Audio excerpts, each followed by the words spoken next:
So you might be wondering, what does a child in a gorilla enclosure and a gorilla being killed have to do with abortion?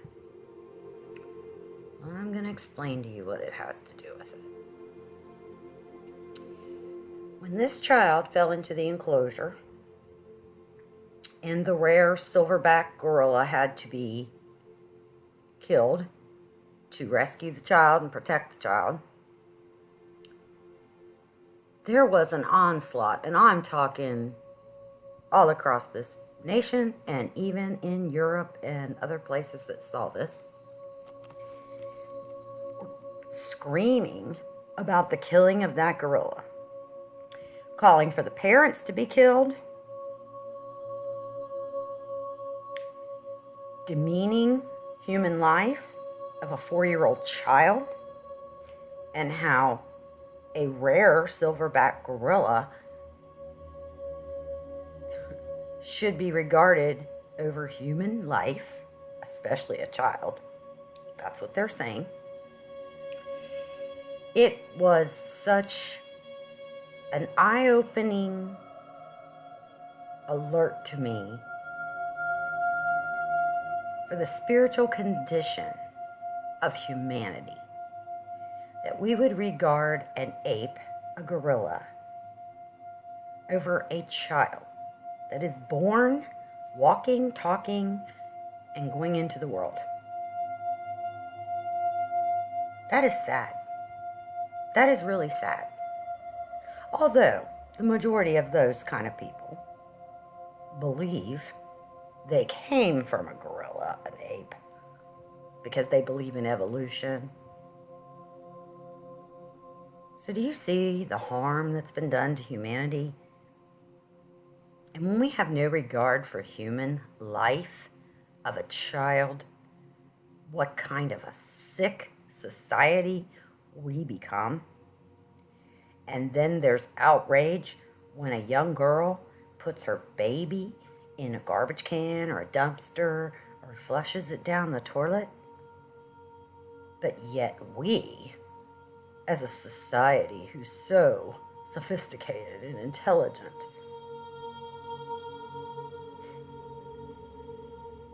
act like barbarians. It's sick. And yes, abortion is a spiritual issue. It is from the pits of hell. And this is what it does to people's mentality. There is no regard for human life.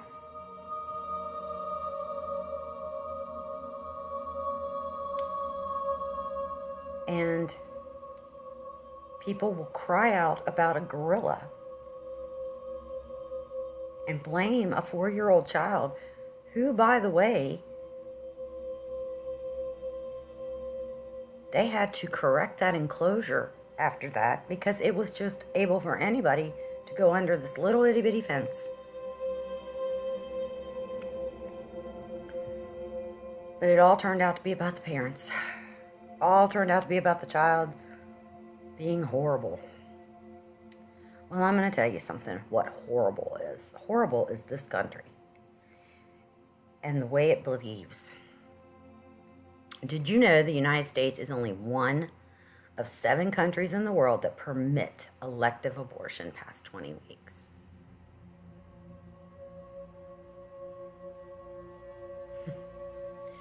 We cannot even get them to uphold laws restricting abortion on demand after 20 weeks, which would put us closer to the mainstream of the world. So we're at the top of the world for ultra-permissive abortion policies.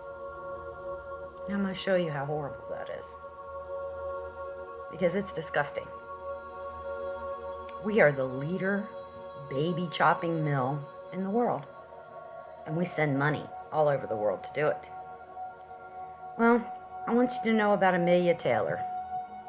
She's the world's youngest premature baby to ever survive. She was born at 21 weeks and 6 days into gestation, which was 2 weeks before the legal abortion cutoff at the time in the U.S. Okay? She was a tiny baby, but she made it. She thrives.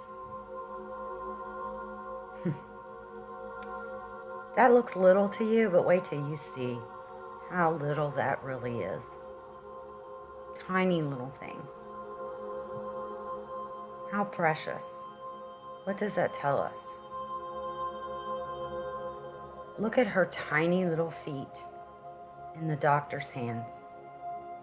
Oh my Lord. Wow. Isn't that a picture worth 1,000,000 words? How about 50 million words for 50 million aborted babies a year? How about that? Worldwide. Isn't that just amazing that she made it? Isn't it? Isn't it amazing where we've come as a society in medical technology, that babies can live? And doesn't this change the whole argument? It should. It should. Little Amelia was right here at this gestational period right here as this baby is, 20 to 21 weeks. That's where she was. Now, there are 40 to 50 million abortions a year worldwide, with 125,000 abortions per day. Now this is, for the majority of it, is being used as contraception, everyone.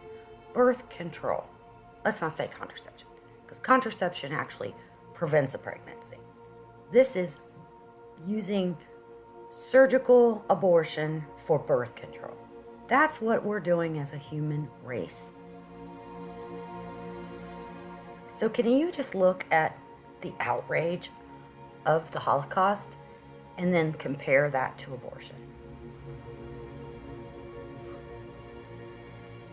Oh my God, please help us, Lord. What have we become as a humanity? Now, here's where they trick you up.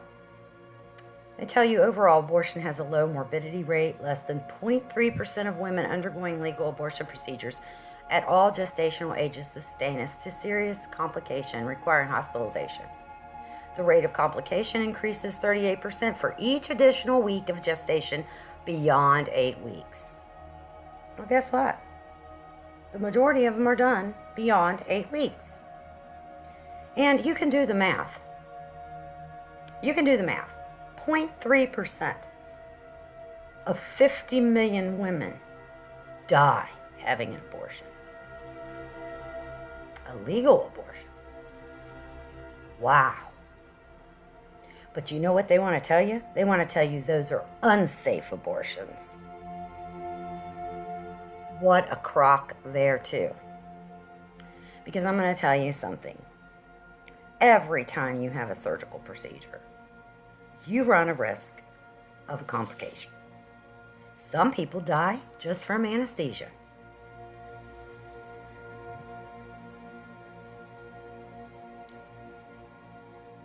I am sick of these liars, because I'm going to tell you something. Working in medical research as long as I did, in the largest portion of my career, I know all about statistics, and I know how you can make statistics say whatever you want them to say. Okay? You just change the variable, and you don't tell anybody, because most people are not going to read the fine print that explains the study. They're just going to go by the numbers. Do you understand how this works? It's a numbers game. So, we have approximately 68,000 women die, they say, of unsafe abortion annually, making it one of the leading causes of maternal mortality. Okay. Unsafe abortion. Really? See, this is how they get us. They try to tell us that 68,000 women die of unsafe abortions annually. How many women die from abortion, period?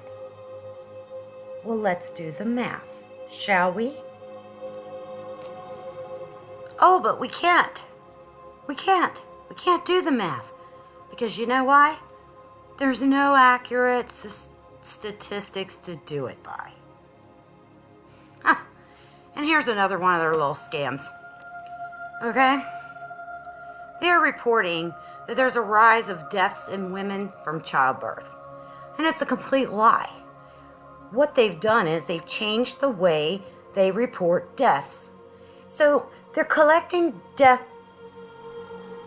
information, data, and now they're asking, has this woman given birth in the last year?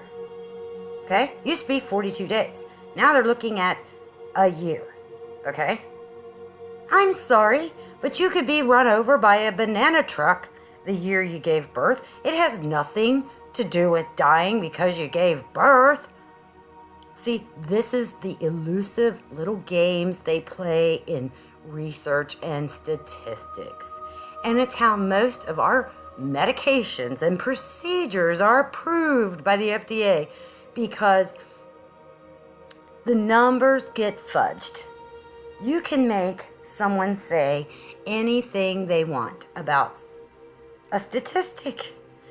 We had a saying, garbage in, garbage out. Okay?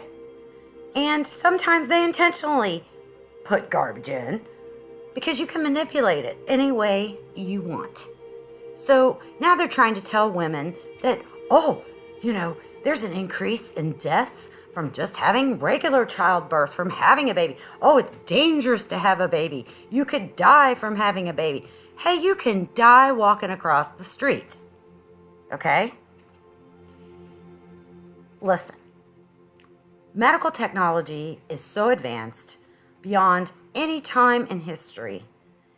And yet, where we're going is not where we should be. And why do I say that? Because, see, now we have incompetency at a highest rate I've ever seen it in the medical field.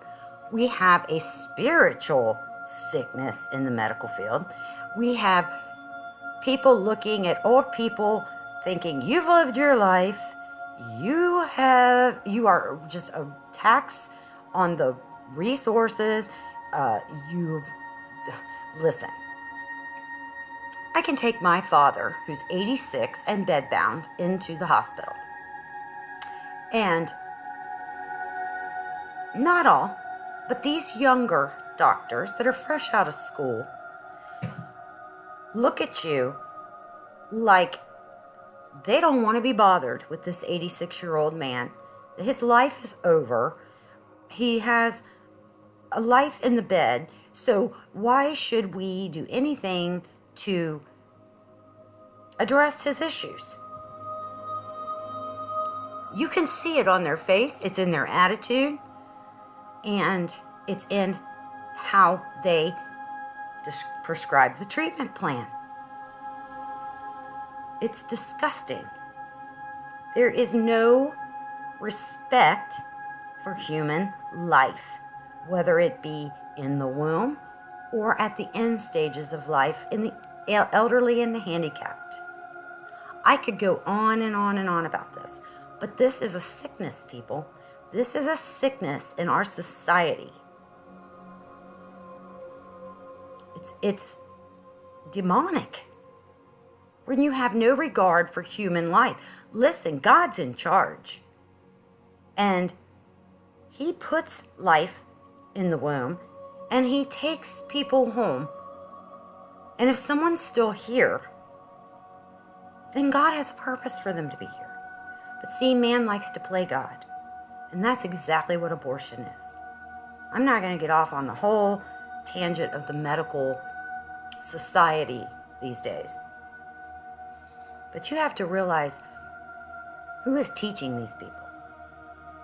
What's happening at Ivy League schools? What's happening in higher education? It's pretty bad, everyone. Because there's a mentality that has been brainwashed and put a spiritual sickness upon it. See, this is the danger of abortion. It puts a curse upon our land. And it will cause judgment. Blood will flow from this. And it can change whether or not God heals our land. It really can. Because he hates this. He hates it.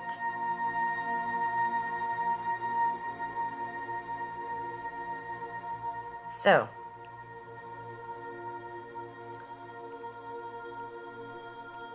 that's the problem. We can't even get correct statistics. Because I could guarantee you, for every pro-life website that gives out statistics, there is 100 pro-choice lying websites out there, misleading, which includes the World Health Organization, the CDC. See, just like NASA, they put out information and they manipulate it according to what they want us to know or don't want us to know. And there's no other place to go to get the information. So when your golden standard isn't telling you the truth or omits things or twists it, you're not going to get accurate information on anything. And our healthcare system is the same way. You're not going to get the correct numbers. And they're not going to report the correct numbers because they don't want anyone to know. I'm going to tell you something. I almost died having an abortion. I sure did. I sure did. From the anesthesia. And I stopped breathing. And I could hear the doctor talking. I felt them put the bag on my face to breathe for me. But it was like an elephant head was on my chest. Because they had given me too much anesthetic. So, I'm just telling you. We will never know the truth about it. Because, see, they don't report it. And most of these abortion clinics don't even have an agreement with a hospital to admit women who are having complications. So,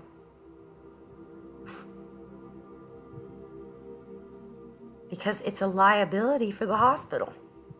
Now, these are abortions at Planned Parenthood, which are supposed to be safe.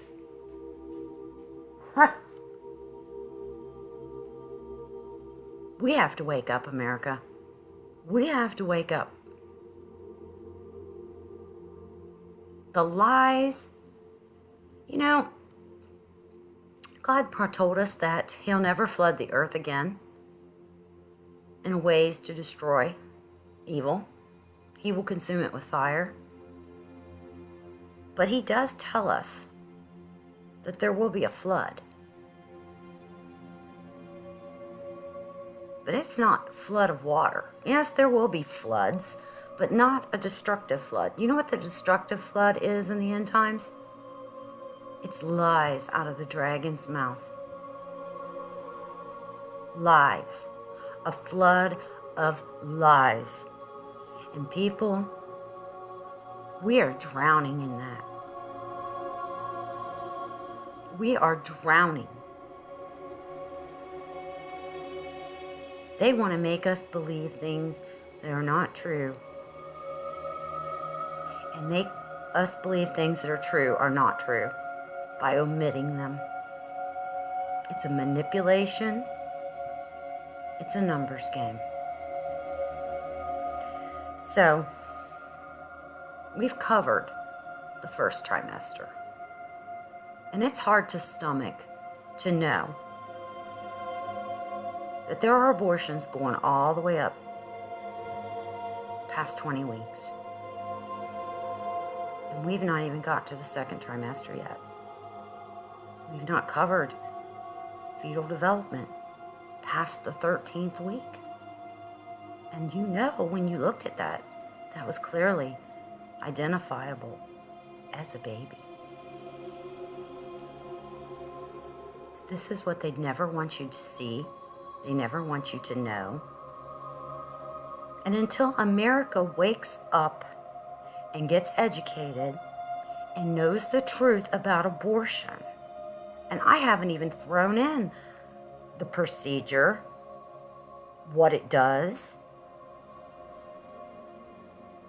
I haven't even put that part here. And everyone should know what an atrocity this is.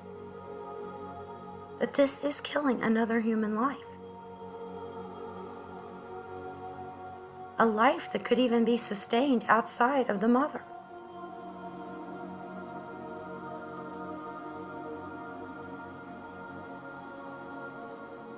It's just unbelievable, everyone. Look, it took me a long time to be able to even face this. But I had to face it when I went to school. I had to face the truth. And they told me, oh, it's a parasite. Oh, it's like a tadpole. It's not a baby. I was a young girl. A young woman. I didn't know. But in my heart, I knew this wasn't right. I couldn't. But I didn't even know the facts. And do you know the majority of women, females having abortions, are young girls. Very young girls. See, they keep you dumbed down enough so that you can't make an informed, educated decision, so that you can't know what's what. They are going to teach girls fetal development in school. And most mothers and fathers are not educated enough to give their children an explanation and discussion about this, which is why I'm doing this. Because it is a conversation that we should have with our children. They should know.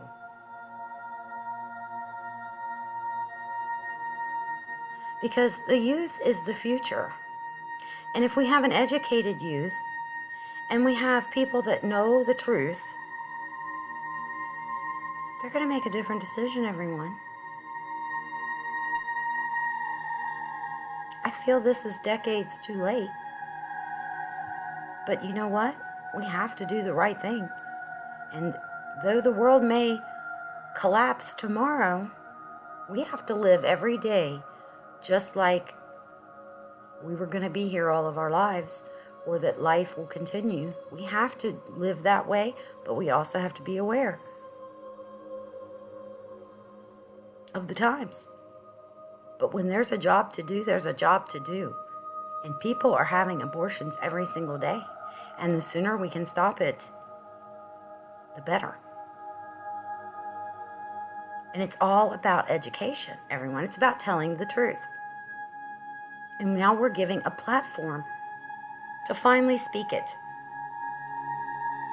To tell the truth.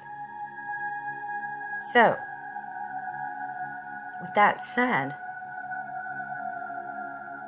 I challenge every ministry that is on YouTube or anywhere out there off the mainstream, please teach this.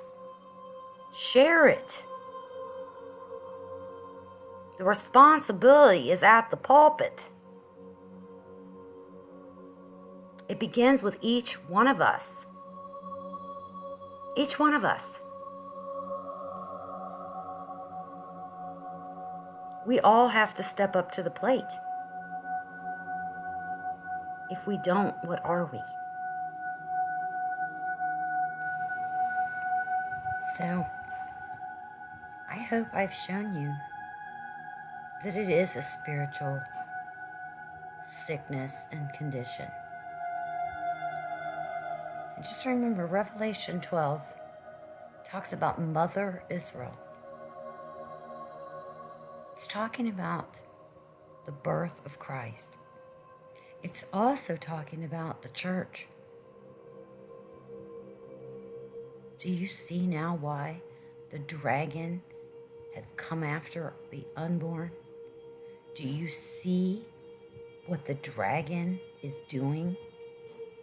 Because let me tell you something. Something as evil as abortion, it's definitely straight from the dragon. It's not of God. The dragon is the beast. He gives the beast its power. He loves it. He loves being in the politics, and he loves being in the church. Most people would be shocked to know how much the devil plays around at church.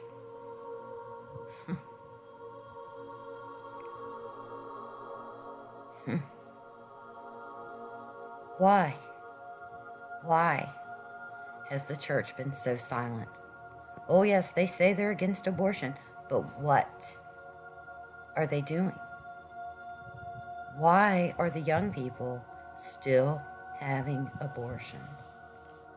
There's more young people in the church today than I've ever seen in forever. These young people are also going to teach their friends who aren't so godly.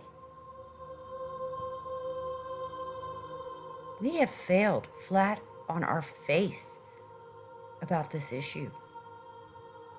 And it puts a curse upon the land, upon the people, and all that blood will be avenged, everyone. Just like when Abel's blood was on the earth from Cain, and his blood cries out for vengeance to the Lord. So is it the way with these unborn babies. Their blood is crying out for the Lord to avenge them. And we have a responsibility to tell the truth. I don't care if it's not comfortable. I don't care if it's taboo. Change it. Start with the church. Start with our friends. Start with believers. This is who makes the difference. The church makes the difference, everyone. We've got to step up. We've got to step up. We have to.